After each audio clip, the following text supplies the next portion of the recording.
What's up, guys? So here we are in my little resin shop. So this is a spare room that I have off of like our kitchen outside a little bit.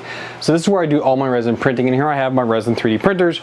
I have the Anycubic Photon, the longer orange 10, and the Elegoo Mars is what I have here. And this is my little table setup of where everything's at. I do all my draining for the resin here. I have all my spare bottles resin down here. It's up on a table. I've got isopropyl alcohol and all the different tools that I use. And I kind of wanted to go through real quick on how I go through the process of doing this. So this room is fairly well ventilated. It's not the best, but it's the best that I have. I keep the door open when I'm in here. I have a little fan here on the tabletop that helps bring in fresh air while I'm in here, and the windows here on the back are open so the air can kind of flow through. I'm thinking about getting a box fan for in here, but as of right now, this is working out pretty good for me. This way I don't have to wear the respirator, and that is strongly recommended, especially if you're printing in a very enclosed area. But I try to keep the area as ventilated as possible to prevent that. A lot of people will print like their garage, open their garage door, things like that. Perfect, that's exactly what you need to do. So that's the number one precaution, is your lungs. You gotta make sure you take care of this. Number two is gonna be your skin and your eyes. I have glasses. These are actually American made, so they have all the different ratings they're supposed to have. You should put on safety goggles if you don't have them. Even the same thing comes with whenever you are clearing off like support off a regular 3D print, because like PLA, PETG can kind of like explode with support, so you should be really careful with that. But some type of eye protection is needed, and then hand protection for your skin. So I keep my gloves right up here. So these are just some black nitrile gloves. I think it was like $20 for 100 pairs. So it works out pretty good. I only do one pair. Some people do double up. So these are one-time use. I use them once. I don't clean them. I don't try and reuse them at different times, anything like that. I use them once and they're in the trash. I go through them pretty quickly. This is my second box. I have a third box coming on the way now.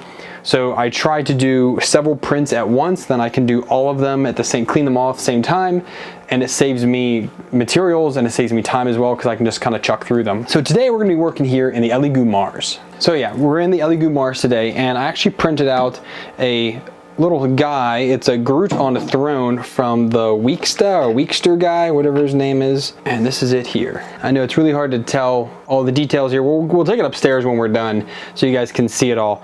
But I only have this one light like directly above me, so it kind of sucks. But either way, this is how it turned out. So you can see there's a little bit of support on the back of it and the sides of it. Very little contact areas. I try to use the minimal amount that I can. I also do print some models straight on the build plate. That's not necessarily you need to do for all of them, but for me it works out really well. I'm able to get it off. So now let's take a look at how I'm going to clean this and go through the process. So again, the fan is off right now, but I'm keeping this as well ventilated as I can. So, but that way you guys can actually hear what I'm saying. All right, so I have my dirty IPA in here. I have my clean IPA in the ultrasonic cleaner. I have my putty knife that I use. This one's actually is a sharpened one. The one that came with the longer 10 is dull. It's kind of crummy. And the one that came with the Anycubic Photon is this plastic one, which actually works out pretty good. But when I do prints like this, I generally use the metal one. Just it makes it easier. A pair of flush cutters, and I have a toothbrush down here. Now the toothbrush is for cleaning the print here in the dirty IPA to get off as much as I can before it goes into the IPA in the ultrasonic cleaner. That does get all the little extra bits off, and that is also dirty IPA. If I need to, I'll do a clean rinse with some later, or I'll wash it under water and then do an IPA again. It kind of just varies, but you don't want any water, any resin left over on this print. Now I did have this hanging. I had a 3D print in there. So this was hanging on an angle for probably about 2 hours since I was last down here. And that gets most of the excess resin off. There's a little bit down here. I mean, most of the big chunks. There's obviously it's still completely coated in resin, but it gets a lot of it off in there. I guess I also did note that you need to do this in a non-sunny area. So this room gets zero sunlight whatsoever. I mean, there's a hallway out there. You can kind of see the dryer out there, and that's a hallway that's outside. So it doesn't really get any. But I'm using this little pickle jar here. This is a great tip I found online, which holds all my dirty IPA. It also has the little strainer in here as well, and you can see when I do that, kicks it up. So I'm going to go ahead and just use my putty knife here and just slowly work under part of it and try to catch it in the IPA. Sometimes this does splash or it misses, which is okay, So I just dunk that in there. This is also why I have paper towels over a lot of the area here. So when it does kind of fly off, it will get caught by something. Okay, so now that we have that is dirty, we're gonna get a blue shop towel and I wipe this down dry first. Why do I do it dry? I don't know. It seems to get most of the resin off quickly and easily with a dry towel. And then with a clean part of it, I'll just dip it in the dirty IPA here just to get some, and I will then scrub the plate down. Now I do this every single time I have a print that comes off of this, and that IPA gets any of the extra resin that is on here off. So now that is a nice clean build plate. So I can go ahead and set that back on the printer, and just because there's resin in there, we're gonna go ahead and close this up. Again, I usually let that sit for anywhere from half an hour to an hour or two, just to get all of the resin kind of dripped off back into the pan. Now that I'm done with my putty knife, I soak that for a minute. I will clean that off and get it out of the way. And now I do this with two hands. So one hand I will touch the model. The other hand I will be touching my tools. Try to keep my tools as clean as possible, whatever I can. So we'll just go like that. Just dunk this around. I want to get off as much as that as we can. I don't leave them in there too long, but just long enough. Now I will use, now we've got that kind of mostly off, or some of it off, I will now use my flush cutters and I will pick off all of the support that's on here.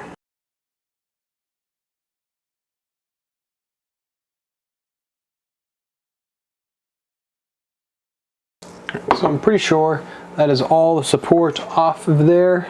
Again, black on black shade that really doesn't show very well at all. All right, so now I'm gonna just go ahead and dunk them in here, and I will go ahead and brush it with the toothbrush.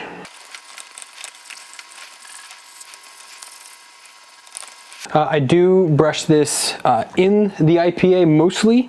I don't want any splashback. If you are going to do that, I would actually get a face shield because the IPA will splash up into your face. So I do my best to keep it in the IPA. It just works out easier that way. And again, it's a little safer, but just things you kind of got to be careful of here. So you need to do is back here.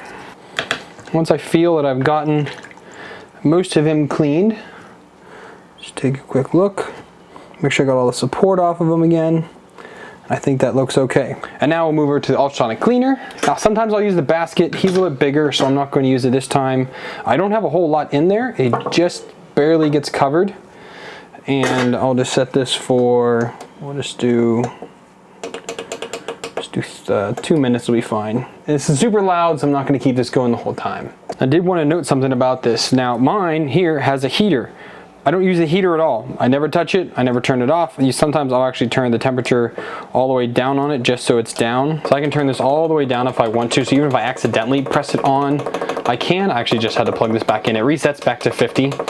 But either way, I don't turn the heater on at all. You don't want to do that with IPA. IPA becomes flammable. I don't know if it's combustive, but you don't want any heat added with this at all. So 29C is ambient temperature inside this office, inside here. That's why I'm sweating. But yeah, I don't touch that at all. I just use that. So now what I'll do is just to keep this hand, again, right hand is clean. I will take the model out, drip him for a second, and set him over here. So now that he's here, normally this fan is on, but I'm gonna turn it on now. And this will dry the IPA off. Now I am missing my little compressor, and I've been talking about rebuying one for years now. I have not done it yet, but you could just use an air compressor and blow it off. You just wanna get it dry. Any IPA that's left on here or water will actually end up turning white. That's as zoomed as I can get. So once it gets pretty much dry, I can then turn it around. But we can see there's still some wet spots in here. Again, it's black, it's hard to see. Either way, there's some wet spots on there still. The wet spots is just the IPA. We want to get that all dried off. And the nice thing with the black is that once it's a matte colored, that means that you're dry there. So you're not going to get any tackiness there. All of the still wet looking parts or the glossy parts that's still wet, that means it's either resin or it's either resin or it's IPA. So it's one of those two things. He does have lots of nicks and crannies in there, but it's just about done This model didn't come out perfectly, but that's okay. I really just wanted to see if it would actually print, and I'm kind of okay with how it came out. All right, so that's dry. Again, it's hard to see down here. We'll show more details upstairs, but you can see a little bit of white specks. That is where the support was touching the model, so you will have those, especially on these dark colors. I'm not a pro with it, but I get close to it, and right here is where our failure was. It's kind of like gashed in there, so it stopped and then it finally caught it again. So that's a weird failure, but still all the details really came out though. I mean, I shrunk this way down from the original. This is maybe 40 or 30% the original size. It is solid, there's not hollowed out at all. So yeah, now let's get this cured. For curing, we're gonna spin around here over to here. So again, really small space here, but this is my cure. You guys see me make that? So I just set the model down here, close the lid, turn it on. It's set to 2 minutes, so I'm gonna let that go ahead and run, and I'm gonna go ahead and clean up my space, so that's all done. And when this is done in here, we can take it upstairs and take a closer look at it. Well, while that's curing, let me just give you again a little quick brief overview of my space, how I go here. I have the printers all here, then we have the IPA, I have my tools, my fan that runs here, the different funnels that I use to drain the resin back into the different containers is all here. I also did pick up one of those interchangeable, so it's a plastic knife, putty knife I guess, has like 100 of these little plastic blades. This works some of the time, not all the time though, so I use that sparingly to kind of go through things. I have all my different resins down here, some I bought, some I've gotten for review that I'm working on different projects with, so that's all there. I have a great big jug of IPA, so I'm almost halfway through this 5-liter jug, so I'll have to order some more soon. I do use the dirty IPA. I've been using this one for about a month now, and when it starts to leave blemishes on my prints, that's when I'll probably change it out and use something differently. And then I'll need to switch out usually about once a week with heavy printing, but once a week I change out the IP that's in the IP. And if I'm doing heavy printing, every week or so I will empty out the IPA inside the ultrasonic cleaner just to keep that as clean as possible. I also use microfiber cloth, so this is what I use to clean the FEP after I get it drained out. I guess I wonder if I should show that. Maybe I should show you guys draining that out. I'll get to that in a minute though. So we'll drain out the resin from the Mars and I'll show you the process there.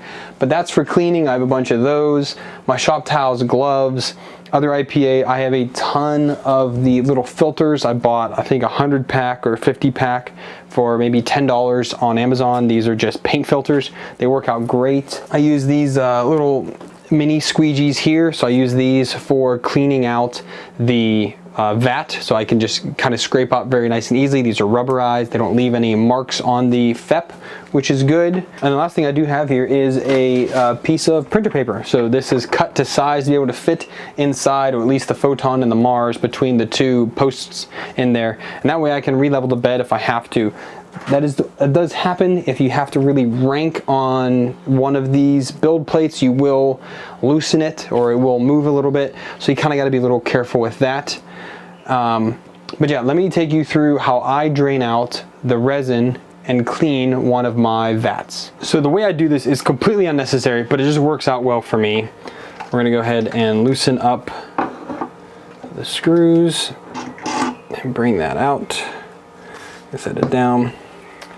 So you don't need this type of apparatus, but it's just what I use. It just makes my life a little bit easier. Make sure we get the black. And I don't really mind it that much. It works out pretty well. Bottle fits just in there. Now I do have two different funnels. I have, well, I guess it's a bigger one. I have this one here that uses the paint filters, and I have this one here. That's like impossible to show you because it's like super fine in there. But it's just a piece of screen. I'll link it below what I used off of, I think, Amazon or AliExpress, where I got it from. I just cut a piece to fit. It goes into these two, just kind of rank that down there, and you have that, and it's reusable. So I've only started testing with that. It's not as fine as I was hoping it would be. I might throw a second sheet in there and see how that works out. But we're just gonna use this because it's what everyone has. This one is specifically modeled to fit the bottles that are the size of the Anycubic. That just slides onto there, goes down. I will get one of the paint filters.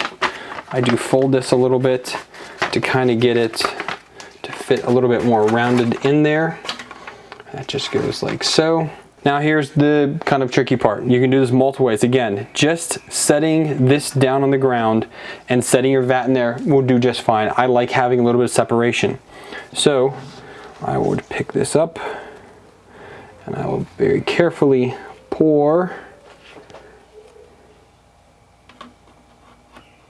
that down in there. And then I will let this sit just like that and let it drain. So you can kind of see that dripping, that is draining in there, and I will let that sit for a few minutes.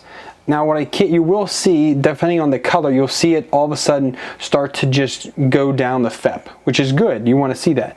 But sometimes you need to help it.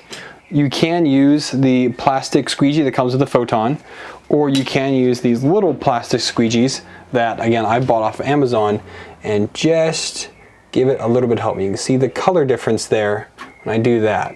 Just help all that get down and out. Once I'm done with this squeegee, I just throw it into the IPA bath, the dirty one. Drop it in there and I'll get it out later. That's out of the way. Okay, now we need to clean this. So we're gonna use blue shop towels. I'm going to rip it in half.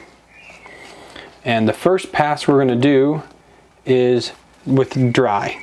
So I'm just going to wipe off as much of the excess resin as I can.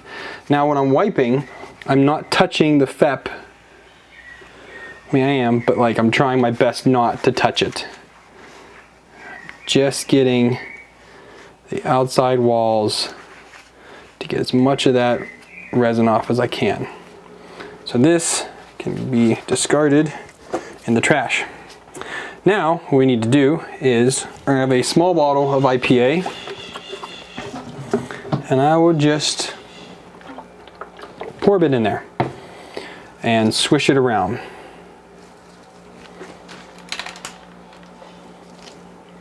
So, you can see it's just in there. I am just trying to get it to break up any of the resin that's left in there. Trying to get to break that up. You can use, again, the squeegee to assist in the corners. Sometimes it'll get stuck in there.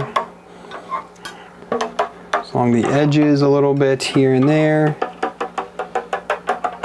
If you do have a print that's stuck on the bottom here, dump some IP in there, shake it around a little bit, and then just use this very gently. Like the weight of it is the only thing pushing down on it. And just very gently go up and down your FEP, and you'll be able to pop those right off. You also could press a little bit from the bottom. I don't do that. I've never done that. I've seen other people do it. But for me, just having some IPA in there and using this to push it, it comes right off. Now with this, when I'm done with it, I will open up my dirty and I will just push it in. Now I need to get it into that corner there because that's the spout. All the vats are different, but the Anycubic and the LE-Goo are both the same in that respect, is it's that way. Now I'm gonna get my paper towel and I'm gonna wipe the edges with that excess IPA that's in there. And I can make sure all the walls of this vat are clean. I do apologize that the lighting is not fantastic, but this will do for right now. Okay, now I'll take my microfiber cloth and now I will wipe in here super duper gently. Make sure you get all the corners. And then I'll take it and usually I get a little bit on the back side and just wipe the back side of the FEP down as well. I'll make sure it's dry and clear of resin because you don't want to have cross-contamination between brands or colors. And I'll just use my nail in the corner a little bit and just to get along the edge, make sure that's done. And then that is completely clean and ready to go back on the printer. So I just want to show you guys from start to finish kind of like how I work on my prints down here when it comes to resin printing. I try to be as careful as possible. I try to avoid splashing. As you see, I am in a sleeveless shirt because it's the weekend and I don't feel like putting on a real shirt. But anyways, I try to be as careful as possible. Accidents do happen. People have had major reactions to resin. I have not yet, doesn't mean that it's not going to happen. So I have gotten some on my cheek before. I did feel it burning. I quickly went and washed my face extremely well. So I try to be as careful as possible when working with resin. I try to always have shoes on of some sort. I have my slippers on, but at least I have some type of shoes on in case it does get on the floor. I don't want to get on my feet. And I would generally try to wear some type of sleeving when possible, but it is so doggone hot here, I have to deal with that. So again, just be very careful with how you work with your resin. You can use this as a guide how you want to set yours up. You can see all the different things that are needed to work with resin. The ultrasonic cleaner is not necessary, but it works for me really well, so I like to use it. But pretty much everything else here is necessary in order to process resin prints. Hope you guys found this useful, but now let's go upstairs and take a look at that print a little bit closer. It's been a minute, but I have the final model here. Let's take a close look at it. So I think this came out really, really well. Again, I am not a professional at resin printing. I'm very much a learner of it, but I think I'm getting pretty decent results so far. I was able to get this really, really clean. I did have, again, some type of like weird issue here where it started to flake and then ended up catching back up, which is good. And it's in the back, and this was, you know, again, a very much of a trial of like, can I even get this to print in resin? The creator of this, he actually sent it to me on Twitter because I told him, like, hey, I'd love to just give this thing a shot and see how it turns out. And he agreed to let me do this. So I would definitely put a link down to his My Manufacturing page. So if you want to pick up this model, you can go down there and purchase it from him. So thank you for watching, guys. I really hope this gives you an insight on what it takes to work on resin prints. Some people do it way different than I do. Some people might do it exactly the same.